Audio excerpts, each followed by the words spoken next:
ahas may kakayahan daw matikman ang kemikal sa hangin sa pamamagitan ng kanyang dila. Matutunugan naman kaya nito? Ang balitang nagsasalin-salin ngayon sa iba't ibang mga dila sa bulubunduking barangay ng Marabatuan sa Jose Abad Santos sa Davao Occidental. Na dito may isa raw babae na nanganak daw ng ahas. Hala, may mata! Nanganak si Auntie Day, bitin ang nigawas, tas ang bata napa sa sulod sa iyang tiyan. Ahas ang pinanganak mo? Ikan siyang inahan yun, gawas ang bitin. Puro magyud sa bitin. Siguro rin ako kay nakitaan jud sa akong duha ka mata. Ingon ko kay kambal sa akong anak. Yellow green na ay liog, na ay ulo, na ay mata. Na grabe paglisod. Hilak. Tingala ko kay upat pa ka bulan nganong migawas man. Pud ko'y mahikap diri sa ako ang ano. Kung nitungtong siya siyam ka bulan, maunay pagtuo nila nga, maunay iyang kambal ng kanang bitin. Ito na nga ba ang kauna-unahang kumpirmadong kaso ng kambal ahas?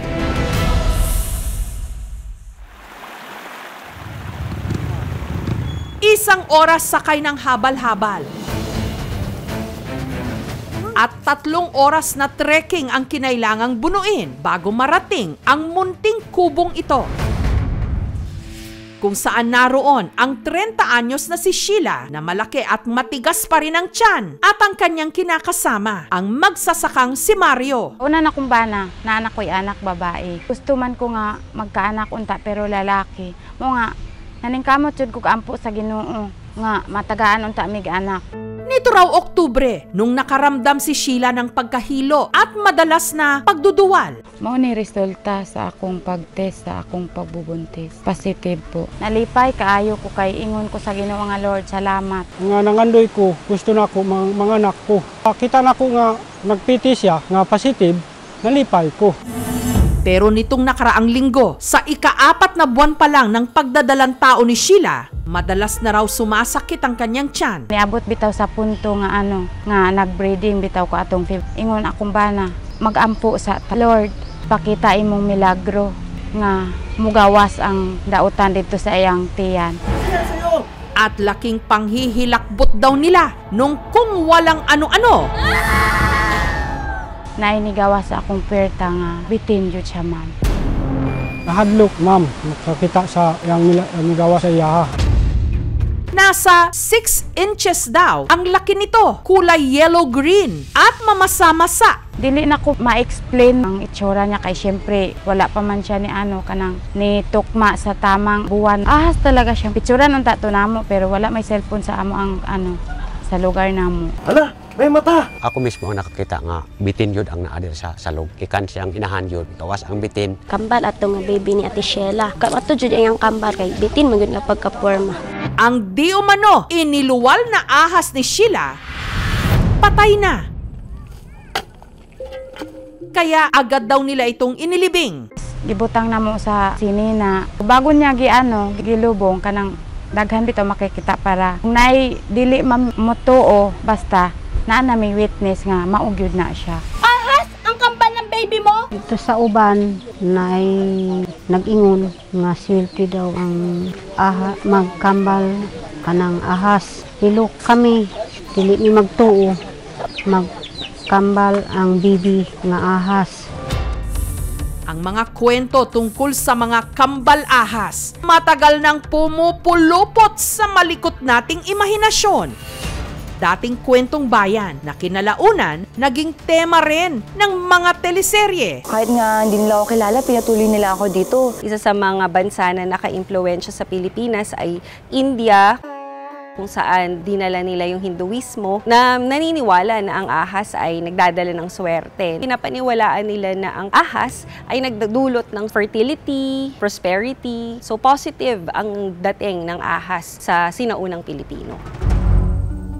Isang linggo matapos di umano magluwal ng ahas ni Sheila, may kung ano-ano pa rin daw kumikislot-kislot sa kanyang tiyan. Wala man ko kabalo, kung unsa gyud ang naa sa atong sulod. Sa pagtuo bitaw na sa uban, ma'am, mao na iyang kambal ng kanang bitin.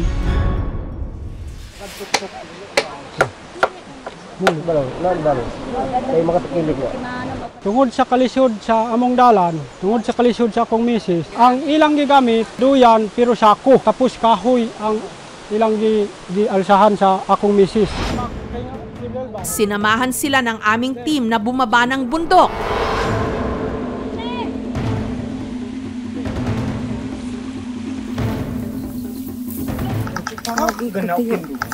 Timanang bahala ini ka.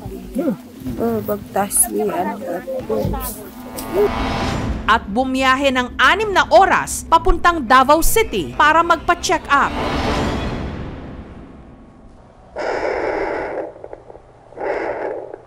Sa fetal Doppler ko, hindi ko narinig yung heartbeat niya.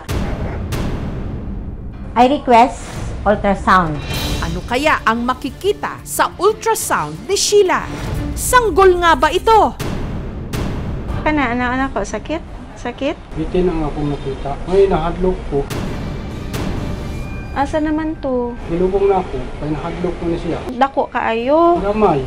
Daghan nga makakatuo nga. Bitin yun to siya, ma'am.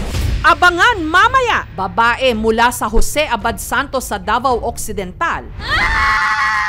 Nanganak di umano ng ahas. Nainigawa sa akong perta nga bitin yun siya, ma'am. Para patunayang nagluwal talaga si Sheila ng ahas, hinukay pa ni Mario ang pinaglibingan nila rito. Adiri, mamo. Mauni ang akong giputos nga bitin. Kana anak ko sakit? Sakit? Bitin ang akong nakita. Ang investigasyon sa kakatwang balitang may nanganak di mano ng ahas sa Davao Occidental. Mamaya na! Bitin yun siya. Babae mula sa Jose Abad Santos sa Davao Occidental. Nanganak di umano ng ahas. Nainigawa sa akong perta nga bitin yun siya, ma'am. Hala, may mata! Ako mismo ang nakakita nga bitin yun ang naadir sa salog. Kikan siyang inahan yun nga migawas ang bitin. Ahas talaga siya, ma'am. Picturean ang tato namo pero wala may cellphone sa amo ang sa lugar namo. At para raw patunayan na ahas ang iniluwal ni Sheila, Hindi rin ako ilubong ang bitin, karon ukayo nato ni para makapamutuod mo nga gilubong na ako. Adiri, mamo. Mauni ang akong giputos nga bitin.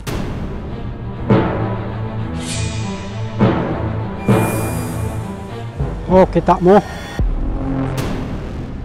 Anang nay ulo, oh. Mauni ang liog, ano yung lawas. Tungod sa kadugay, sa kana kasimana ang kadugay, ani. walang buto.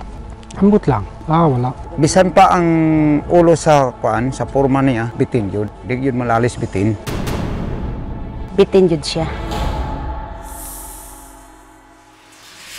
Ang iniliwal di umanong ahas ni Sheila, suspetsa nilang kakambal ng di umano sanggol na naroon pa rin sa sinapupunan ni Sheila. Pud ko'y mahikap diri sa ako ang ano. Sa pagtuo bitaw na sa uban, ma'am, mao na iyang kambal ng kanang bitin. Para malaman kung ano ba talaga ang nasa tiyan ni Sheila, ipina-check up namin siya. Sa fetal Doppler ko, hindi ko narinig yung heartbeat niya. Kaya I request ultrasound. Sumailalim si Sheila sa tinatawag na transvaginal at transabdominal ultrasound. Ang nakita, hindi, ulitin ko po, hindi ahas, hindi rin sanggol, kundi isang malaking bukol na tumubo sa ovaryo ni Sheila. Malaki na rin yung bukol eh. It's around 12 by 13 by 8 cm. Ang possibility na pwede siyang maging cancer is mataas. Ang recommendation sa kay Sheila is to get her into surgery para malaman natin kung anong klaseng bukol yung tumubo sa kanya.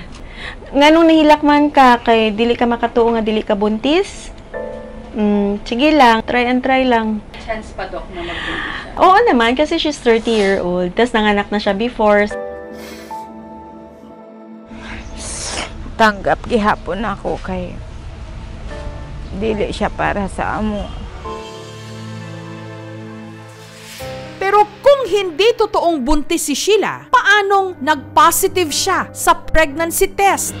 May mga type ng ovarian tumors, sa mga ovaryo na nagsisecrete din ng hormone ng beta-HCG.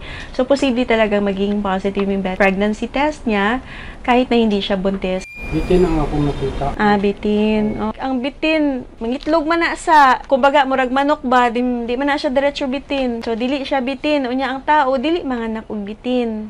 Ay, tinuod. Yes, oo. Mao yun na siyang tinuod. We cannot really say if it's really fetus or what. Based on the examination, yung ultrasound kasi, hindi siya naging buntis. Pwede siya blood clots brought about by the tumor. So, ang kailangan lang talaga nila is education. Ipaintindi lang talaga sa kanila na kung ano yung mga paniwala nila is iba din sa nakita natin na resulta. Samantala, dahil ang bahay ni Sheila at Mario nasa gitna ng gubat, natural lang na merong mga gumagapang na ahas. Katunayan, madalas daw silang nakakaengkwentro nito. Nagkalain-lain niya bitin ang nianha sa among balay. Dili pod kaparehas ang iyang kadako, dili pod kaparehas ang kanang iyang color. Maguna akong bana sa iyang umahan. Makita na lang nako nga mugawas diri sa iyang sinina, ma'am. Nay bitin nga mianha diha sa among balay, ma'am. Gipasagdan nako, wala nako gipatay kay hadlok ko. Ingon giingnan nako ang bitin. Ayaw na sige anhi dire, ay wala na kay luna dire sa among kinabuhi. Nakita sa iya nga grabe paglisod. Most likely it is due to yung environmental factor. Kung masama ang panahon sa labas, masyadong malamig, hahanapin nila yung warm, cozy place ng bahay. Ngayon kung masyado naman mainit, lalayo sila. Mas mainit ang tao kaysa sa kanila. Most likely, hindi naman sila lalapit doon unless nagambala sila at merong itlog doon sa sulok ng bahay, poprotektahan nila yon. Kung papasok siya sa katawan ng tao, hindi nila habit yon.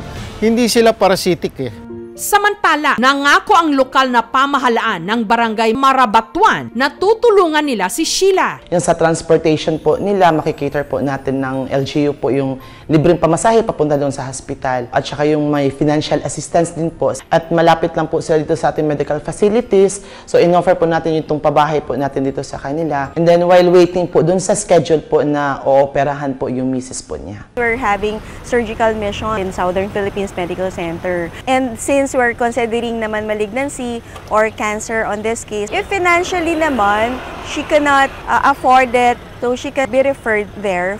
Nagbigay rin ng pinansyal na tulong ang aming programa. Ma'am, thank you po, ma'am. Salamat kayo, ma'am. Ang mas problema ngayon ni Sheila, hindi kung ahas ba talaga ang kanyang iniluwal, kundi ang pagkakatuklas ng kanyang sakit na para ring ahas na sa kanya trumaydor. Ang ako lang pangayoon sa Ginoo nga daghan pa kayo mga matabangan sama na ako nga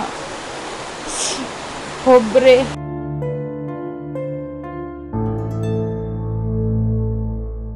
Thank you so much mga kapuso. Kung nagustuhan niyo po ang videong ito, subscribe na sa GMA Public Affairs YouTube channel. Don't forget to hit the bell button for our latest updates.